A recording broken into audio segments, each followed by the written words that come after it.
Hey guys, so before starting today's video, just wanted to share my latest gym maxing progress. I haven't lost any more weight per se. I'm still at 183, 184 pounds. The scale has said both. I do definitely see that I've gained some definition though, so that could be why that I have lost some belly, but also gained a little muscle, which does weigh more than fat. So that could be why I haven't lost any more weight per se. But anyway, just wanted to update you guys on the progress and on with today's video. Damn, that's fabulous. Hey guys, it's Jay Tahoe here, and I wanted to make a video today about the workout routine that I use. And it's actually pretty much the routine that I've been using since I was 15 years old when I had my initial gym maxing transformation. Now, a lot of people are going to say, oh, you're just a manlet and you're coping and, gym maxing doesn't help you with anything. But I mean, come on, if we're all looking at facts here, being in shape not only affects your ability to defend yourself, right? Like being healthy and being in shape. Two, obviously health benefits, in the real world, you're going to live longer if you're not a fat lard. You're not going to be out of breath walking up the stairs. And three, of course, it does matter in your overall attractiveness, looking muscular. So I wanted to make a video today about the routine that I've been using, I got out of shape, right? I mean, we know I'm a little overweight now, and I'm working to get back into shape, and I keep updating the progress. But basically a routine that I know works, and people have been asking me like, what's your routine? So I wanted to kind of make a video to dive into that. So that's what I'm going to be showing you today. All right, so this is it. This is my playbook. Let me explain a little bit how this has evolved. So what this is based around is this is a 5-day workout schedule with Saturday and Sunday off for rest days. And again, obviously you've got to use what fits your schedule, but generally I like to allow in 2 full days of rest, being that rest is an overlooked part of working out, right? Getting enough sleep every night and also having adequate recovery time allows your muscles time for the cells to divide and repair themselves.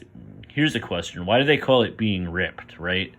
I guess because the body appears to be shredded, but the reason I believe it's called ripped is because when you're working out and you're feeling that burn, you're creating tiny little micro tears in your muscle tissue.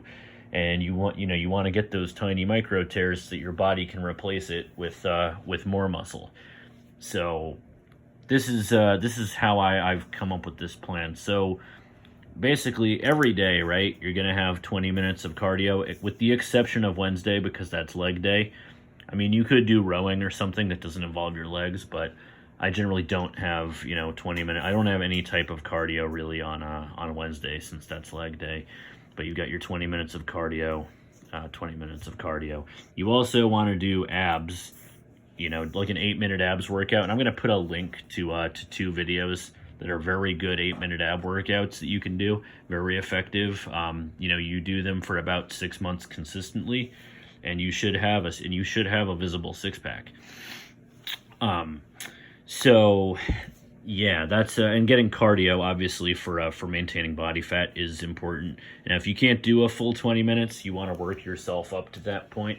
I would say either 2 miles or 20 minutes, right? You're not barn burning pace, but like a 9-10 minute mile pace. I mean, that should be more than enough. And again, some of you, if you're starting out and you're really overweight, you may not be able to even run for 5 minutes. You want to slowly jog and build yourself up to that point. Start out with walking. Just get a little bit of progress, each time, right? I could do a whole video on the subject of cardio on its own, right? Okay, so Monday, right? We're gonna talk about, this is our first thing. Monday is chest day, and keep in mind all these things I'm putting. You don't have to do all of them. Maybe start off with 1 or 2, right? And work your way up. I don't do everything here every time, and there is some variation. When things get easy, you can build other workouts in. This is just a framework, right? But I follow this pattern of Monday chest, Tuesday back, Wednesday leg, Thursday shoulders, and Friday arms. And you'll notice that it's a lot of antagonizing muscle groups too, the opposite, right? So you're doing Monday's chest, which is a lot of pushing exercises, Tuesday's back, which is a lot of pulling exercises. So let's talk about chest, right? I love bench press. It's a great workout. I'm actually going to show you in the next little segment here about bench pressing. I like to do 3 sets. I can, again, that's maybe a topic for a video of its own. Proper bench press form and technique. I like to do incline press, which helps you bring up your bench press number eventually, pec flies, and push-ups to help build that endurance and help sculpt the pectorials. So that's a little bit on chest, right? And here's an example of a good bench press. Here's me here's me benching 250 back in the day. All right, so this is proper bench press form. You want to be back flat on the bench, and you put your arms. There's little indicators on the actual barbell of where you want to put your pinkies. That's the proper width apart. And you want to, if you're bouncing it, right, it's too much weight. You want to do a weight where you can do full. You want to count. The full rep should take about 3 full seconds. 1 Mississippi, 2 Mississippi, 3 Mississippi. Okay, so that's bench press, right? Now we're moving on to back, and back I got a couple of things that I saw for Tuesday.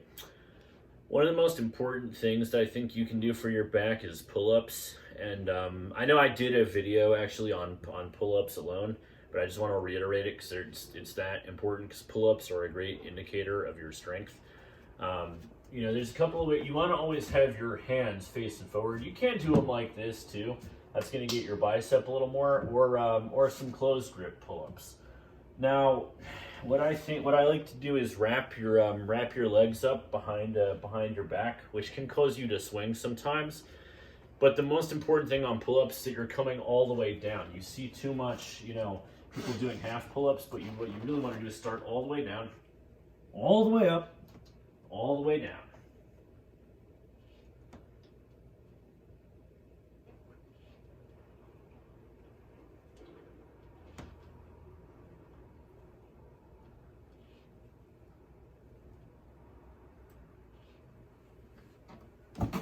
And so forth, right?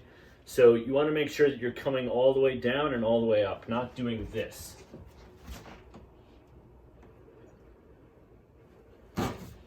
And we see that all the time. And again, you might not be able to do them right off the bat, but I'd say if you can get yourself to a point where you can do, 10, you're in pretty good shape. All right, so let's talk about legs, baby. Let's talk about you and me. So this is me doing a leg press here.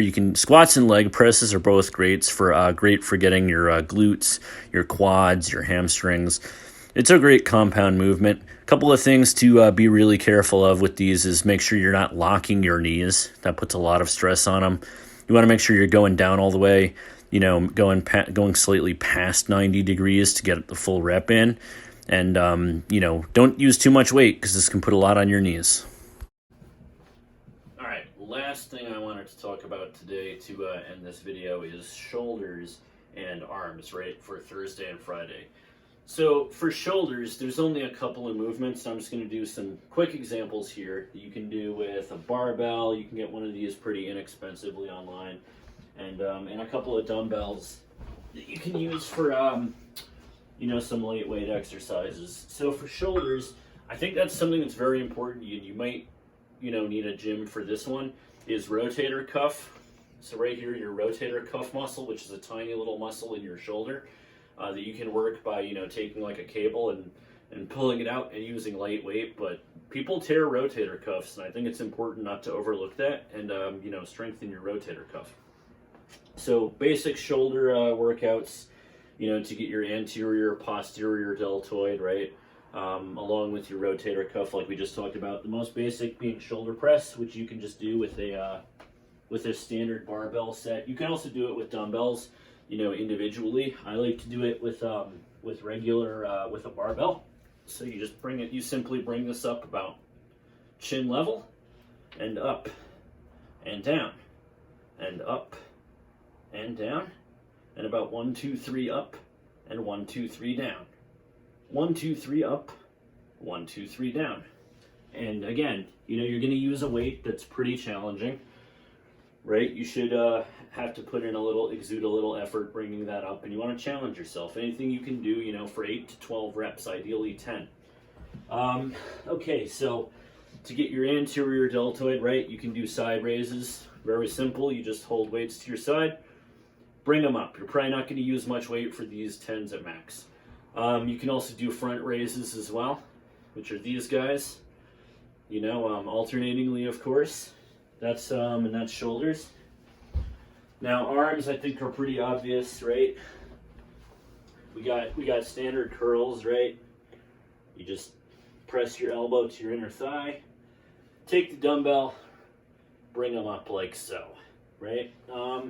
Triceps, there's a bunch of things you can do. You can take the barbell and do some closed grip bench presses. You can also take the barbell behind your head. These are behind the head tricep presses, right? Triceps people have a harder time with, and some exercises such as dips and bench press will work your pecs and your triceps. It's that pushing movement. Your triceps, you know, the back of your arm. People say that when you have wrinkly, you know, skin there, that's called bingo arms, because I guess, you know, typically older people would have that. A commonly overlooked triceps workout is actually body weight dips. You can do this with a chair or a bench. You just put your body out and push yourself up using your own body weight. And you know, you'd be surprised. Do like 10 to 15 reps of these, and you'll really be feeling it. You know. So, and that's just a couple of things that you can do for shoulders and arms. I'm going to go back to the card so you guys can see just a couple of my suggestions. But moral of this story, I guess the crux of this is, you know, make sure you're getting your cardio every day, about 20 minutes or 2 miles. Make sure you're working abs, you know, about 5 days a week doing, I'm going to link 2 videos in the description, 8-minute abs and at-home abs. Both are about 8 minutes long, and they're both pretty good. You follow them for about 6 months, and you will have a 6-pack. And I'll post a picture, you know, at the end here too, to show you what my abs used to look like when I followed these. But yeah, that's my video today. I know a lot of people had been asking me what my routine is, so I just wanted to shed a little light on that. So any questions you guys might have, feel free, you know, reach out, PM me, leave it in the comments below, and you know, I'll keep following up with my progress. All right, bye everyone.